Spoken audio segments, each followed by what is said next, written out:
Hello, welcome to Billy Host Sports. We are midway through January 2024. Kentucky Derby Trail continues on. 150th Kentucky Derby, May 4th. Set your calendars. Lots of content. You'll get it all here. This week, we are heading to Fairgrounds Park, New Orleans, back to the scene of the crime, so to speak. Grade 3 Lecomte Stakes. This time, the Derby Trail will be worth 20 points to the winner, 10 for the runner-up. Those are the two best. The rest of them, look it up. Race 13 on Saturday promises to be an epic battle, maybe a rematch, so to speak. Highly anticipated one from the Gunrunner Stakes. The winner, Track Phantom, returns. And the formidable third place finisher, Nash, is also back with one other contender from that race. But the two main ones we'll talk about later on are Nash and Track Phantom. Where do you stand? So, this battle between the two talented contenders should dominate the spotlight, obviously, making them the two top favorites in the race. So, as we're gearing up for this action-packed event this Saturday, don't forget, mark your calendars for the week following that, January 27th, Gulfstream Park. Big day, epic day, racing, Pegasus World Cup Invitational, major stakes races featuring the big $3 million Pegasus World Cup Invitational. They have the turf. They have all kinds of stakes races, featuring horses like First Mission, National Treasure, Hoist the Gold, and whatnot. So should be a really thrilling day. And I will have several preview videos coming soon. Keep a reminder to sub to the channel. Also, smash that like. Set the notification bell so you can be notified on when all these previews start coming out in the next few weeks. And leave a comment. Who do you got, Nash or Track Phantom, or do you think somebody will upset the apple cart here? And we'll get into this because we have 8 contenders, so let's get after it. Next level, morning line, 30-1 long shot, returning for another chance. Had a bit of an awkward break in the gun runner and then was hurried out front to run alongside Track Phantom and got burned out and fell off, tired. So sired by Vino Rosso, pretty good crop this year of 2-year-old or 3-year-olds now, obviously, trained by Keith DeSormo. Next level did get the maiden victory in November at Fairgrounds, but he does seem to have a difficulty with the break because I remember on a previous video, probably for the Gunrunner preview, I highlighted him in the American Pharoah in October, where he stumbled out of the gate and nearly fell to his knees. So he had another awkward break in the last one. So if he could get a decent break out of the gate, I think maybe he might be able to contend a little better. We'll have to see. Still a long shot. But number 2 is Nash, our morning line second choice, I believe 5-2 odds. Trainer Brad Cox should have this colt ready to go Saturday, I do believe. Had a recent 5-furlong workout at Fairgrounds on January 13th that looked solid, almost a minute flat, going 5, breezing. So, looking back there at the Gunrunner Stakes, though, Track Phantom got a glorious break from the gate and, I mean, sped out quickly to the lead. And it possibly caught the jockey on Nash, Florent Giroux, off guard. That's just my own opinion on the matter because he got so far off the pace and had to make up ground midway. But Nash was able to make up that ground. But down the stretch is where Track Phantom took control, showed his chops, holding off both Sneed, who's not in this race, but Nash. And Nash, which I was reading in the footnotes, was late switching his leads back to the right lead down the stretch. So that could have been possibility, and then just had to give way late. So Flo Joe, I think, will have this horse ready in a better position this time around, liking me some Nash. Number 3 is a Tizzy Indy. sired by Take Charge Indy, trained by Keith DeSormo, the second of his two entries. 30-1 odds, another long shot. This one outclassed. I don't think the speed's there either. So not a lot of time there, but I wanted to get to this one. Number 4, Canton Group. I mentioned in a previous article on BillyHostSports.com, by the way, this talented young contender showcased his prowess in the Breeders' Cup Juvenile Turf. It's a Mark Cassie trained colt, 6-1 morning line. And this prompted Cassie to say, hey, I want to give this guy an opportunity to run a 2-turn dirt route race and see what he's got. So the decision to switch from the turf to the dirt suggests the confidence in Kane Group's ability. And getting local jockey Jareth Loveberry, I think, is okay. Might even be a plus. Should keep him closer to the pace, and that would enable the closing rally. He closed in his Breeders' Cup Turf race, I believe, from the dead last all the way up to a pretty good finish there. So you don't want to be that far back on the dirt, especially at Fairgrounds. It's likely going to be speed favoring. So he does add an interesting dynamic to the race for exotics and whatnot. So speaking of adding to the exotics, Brad Cox's formidable lineup of grade 3 Lecomte stakes. Number 5, Ethan Energy, sired by Uncle Mo, a dynamic colt, was able to close with a strong finish from off the pace on actual Gunrunner Day, December 23rd. And it was a particularly speed favoring bias that day.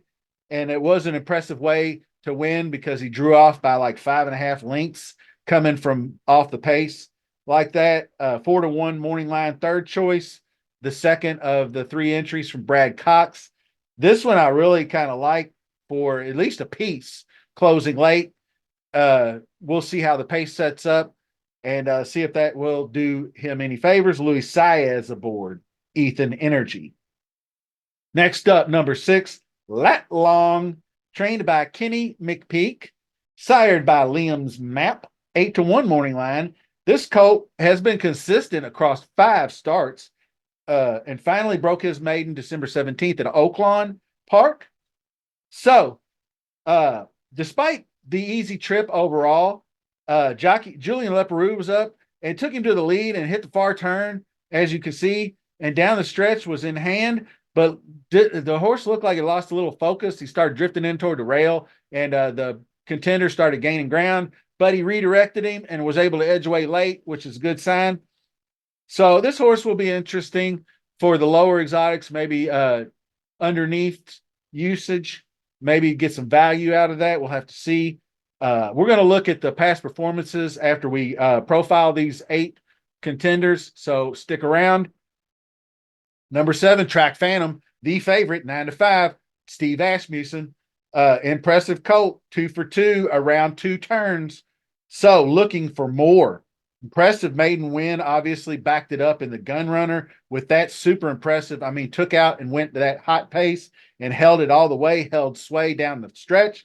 And both challengers were stayed. So, maintaining that kind of pace. We'll see if he's got it in him to do it again.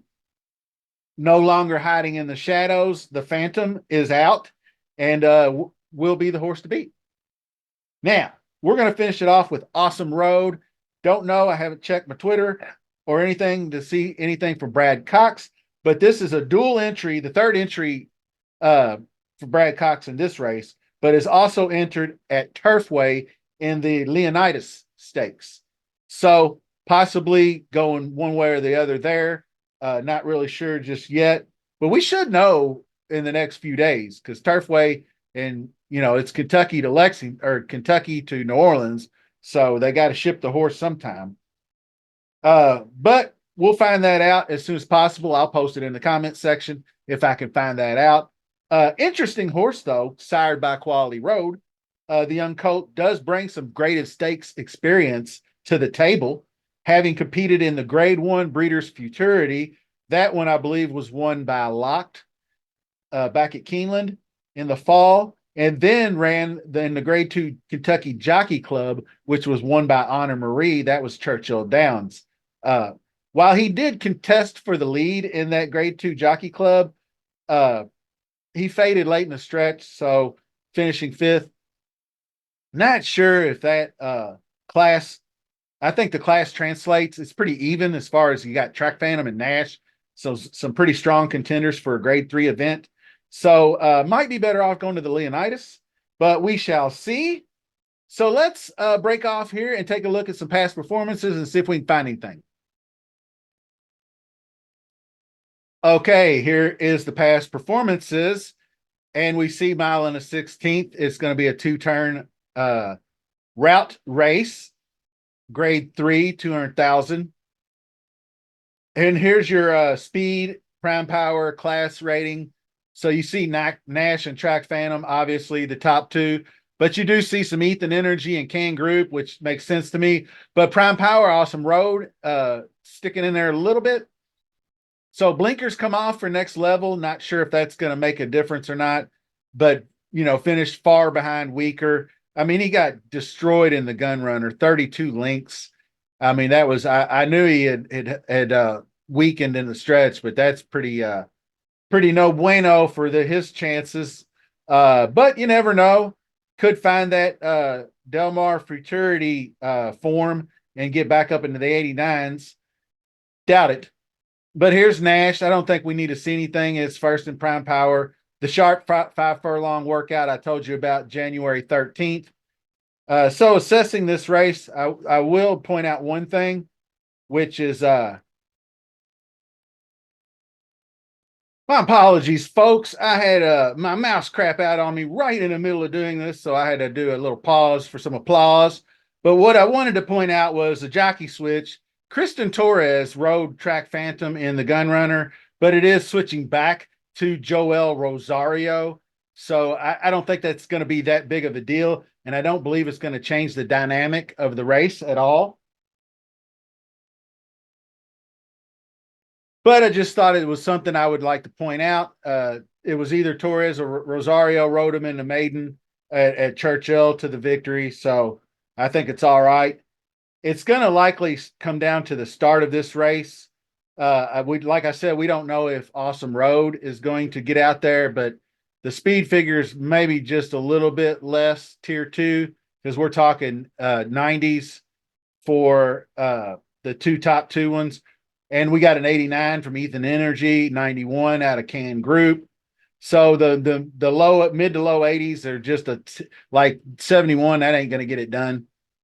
But we got 91, 97. I think Nash bounces back. That was the first. That was the second, I think, or in the third in the cycle, third career. This is going to be start number 4. So I think the horse will be fitter and we'll be ready to go. I do like Nash for the win. I think he'll turn the tables on Track Phantom. Could be wrong, but the one I was looking at, Can Group and Ethan Energy are going to be your 2 closers. So if the pace sets up similarly to what it did in the Gun Runner, then these 2 horses are going to be coming down the stretch.